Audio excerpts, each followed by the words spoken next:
What's happening, everybody? Welcome back. We're going to be switching it up today. We're going to do a different kind of video than on Tony's ZZ3 motor. We kind of took a break on it for a minute.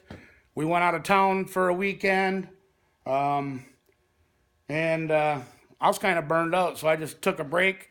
But we're going to be working on the El Camino a little bit here in the next couple videos. As you guys can see, this is, for everybody that knew, this is my 1971 El Camino SS. I've had it for like 12, 13 years. It's been through a variety of different small blocks. This is currently a D-stroked stroker motor. As you guys can see, I got the Ultra XP carburetor on there. Switched over from a 950 to the 850 body. I got the valve cover loose here. We're getting ready to pull it off. And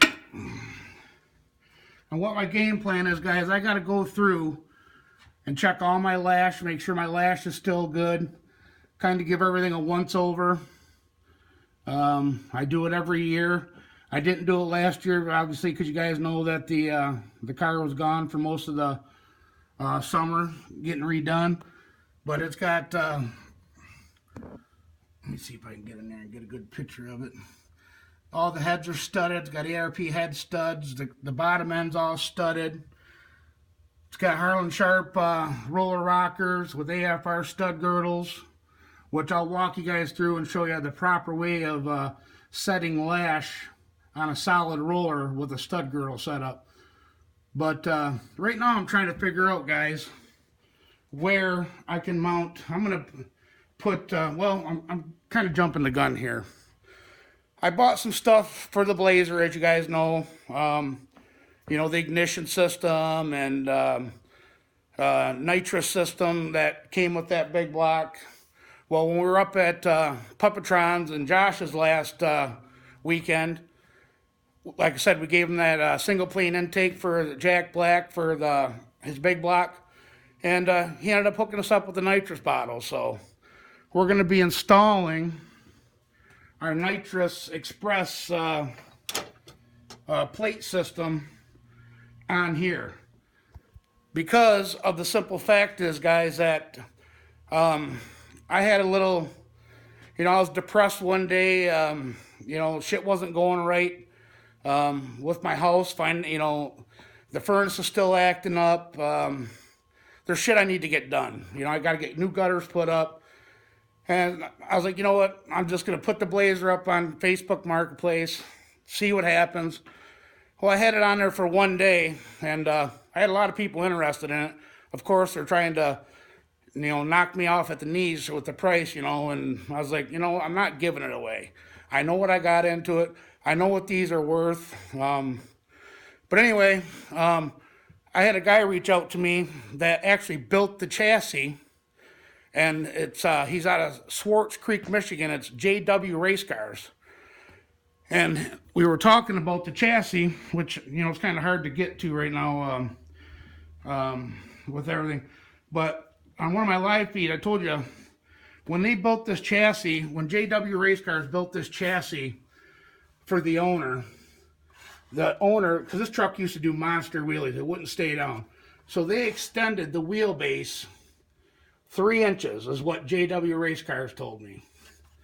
And as you can see there, you see how close it is to the front, and it's not centered in the wheel wells, is basically what I'm saying, guys.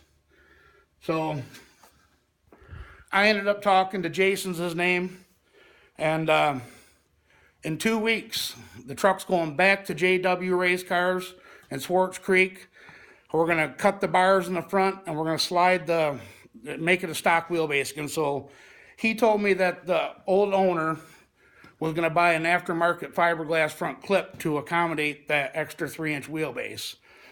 So I was thinking, okay, cool. You know, he's the one that built the chassis. He's going to know what's going on. You know, he'll know what to do. So that's the plan. This is going back to JW Race Cars. He's going to cut probably that bar. He's going to have to cut the rack bar here and that back bar that comes on an angle here, and then slide the the K member or the stock frame rails back 3 inches. And then we'll have to make new mounts for the motor plate, and he said new mounts up here. Let me see if I can spin. New mounts up here for the detachable front clip area. You know, because if you take the, the front clip comes off real easy. Sorry about that, guys, but so that's the plan. And I told him, he is a heavy equipment operator, so he does, he had guys working for him, but he said that, they kind of dropped the ball a couple times, and it wasn't up to his satisfaction on some of the work they did in the past. So he let him go. He does it all by himself. I said, well, I'm not in that big of a hurry. I just want it done right, It's, it looks stupid the way it is. I understand the reasoning why they did it, but, I want it. I can't afford a front, fiberglass front clip. And so I took it back offline. He's going to fix the front end for me for a killer deal. He's going to finish setting everything up. The front end, the coilovers, because he said the coilovers wasn't even on here when the customer took it back, but it's got double adjustable coilovers here and single adjustables in the back. So we are actually going to be getting the Blazer fixed. So it's going to be gone probably, I'm thinking, most of the summer, half the summer, however long it takes them, I don't care. So in the meantime, I said, you know what? I'm going to play with this again. I didn't want to race it. It was fast before, fast-ish for what it is. It's a heavy car. But, it's got the HEI Pro Billet distributor. So what I'm going to do, I'm going to take my MSD, switch my bronze gear onto here, lock this distributor out, hook up my digital 6 Plus, which has all the, nitrous switches. I can do retard timing for nitrous. It's got a 2-step built in. I'm going to hook all this up on the El Camino.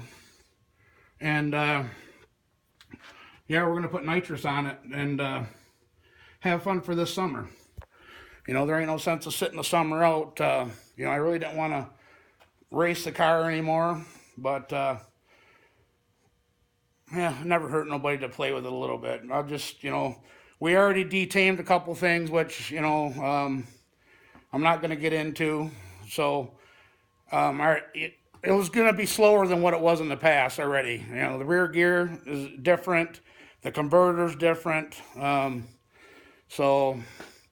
I figure a little bit of nitrous, we'll put a 150 shot on it.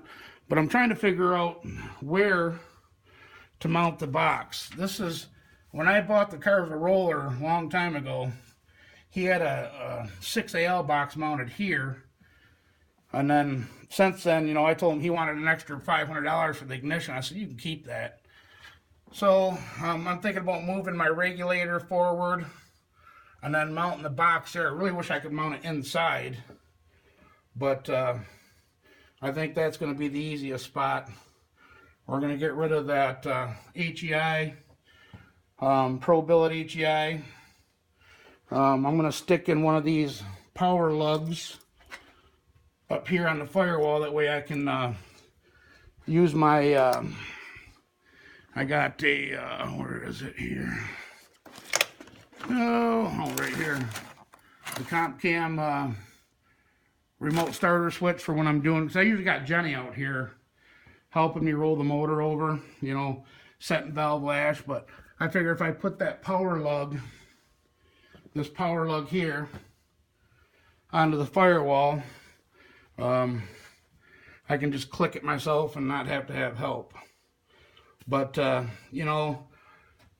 with that nitrous plate, I already got 2 plates on here, guys. I got a 1-inch adapter plate that I use for my brakes and my transmission. And then I got that HVH Super Sucker, it's called, which is a proven, free horsepower. And it helps these big radical solid roller cams gives it more carburetor signal on the street, and it gives you better drivability. But with that nitrous plate, I don't want to have 3 plates.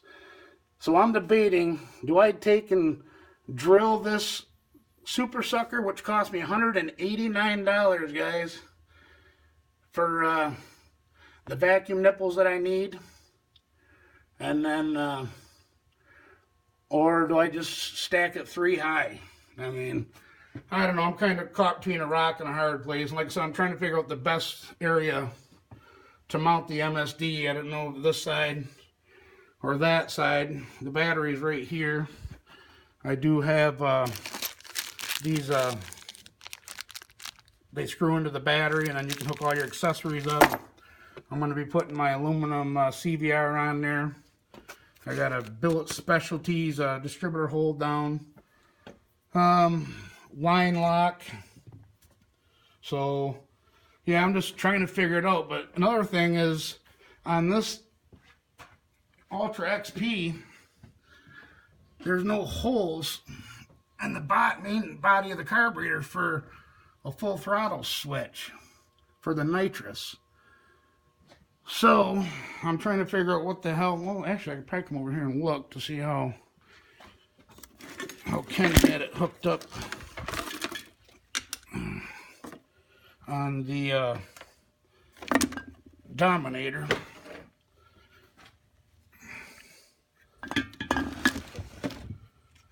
Yeah, see, because on the Dominator, that's actually driver's side. Okay, he's got it bolted there, so there it doesn't go into the body, but it catches this bracket here, which on mine, I'm not gonna have that bracket to catch that on the driver's side. Yeah, so I don't know, guys. Like I said, I'm still trying to figure stuff out. But we are going to be doing the MSD for sure. And I am going to go through and be doing maintenance on getting all the rockers checked. I might even pull the intake and check all, it's been shit. This new build's only got 600 miles on this motor. It doesn't, and it's been together shit. I'm going to have to say 5 years. We don't get a lot of miles on it with how radical it is, but everything was brand new but the cam and the roller lifters. I really would like to take a look at the lifters and see, make sure that they're in good shape and there's nothing wonky. I've never heard no squealing or chirping, so, I'm sure it's fine, but a set of intake gaskets ain't nothing, and that way I could look at them. I do got another set of roller lifters if need be, but yeah, these are the AFR 210 220s. It's a 210 intake valve and a 220 intake runner. So, but I figured I'd do a quick video today, let you know what was going on, what our plans are for upcoming racing season. I never even got a chance to work on any of my own stuff, so it was kind of like, I need to start figuring out a game plan and get it going. It's actually like 40 degrees outside. I got it like 80 in here right now, and I've been digging through stuff, and so it's kind of cool that I did put that Blazer online, and I actually got to meet the guy that built the chassis, and we talked for an hour, and he told me, about the build, and that the chassis would certify for 750s if he added a main the funny car cage. The rest of everything's there. It certifies for 850s right now, but if he added them a couple more bars, it would certify for 750s. He said there's a lot of money and time that went into that, this chassis. So I'm stoked, you know. So the Blazer is going back to the chassis shop, so I said, what the hell? We're gonna spruce up, you know, spruce up the ignition on here, throw a little nitrous at this. You know, I'm not saying I'm gonna spray it every pass, but get stuff, you know, straightened out, you know, mechanical, the way I want it. You know, I planned on putting like an MSD 2 on it, with, you know, just a little, or 6AL2 it's called, a little 2-step on there. But I was actually in here trying to figure out a way to, if I could mount that box anywhere in here. I thought about even mounting it up top, you know, by the shift area, but I am putting new carpet in here also. I don't know, the choices that we make, but anyways, guys, that was what we're doing.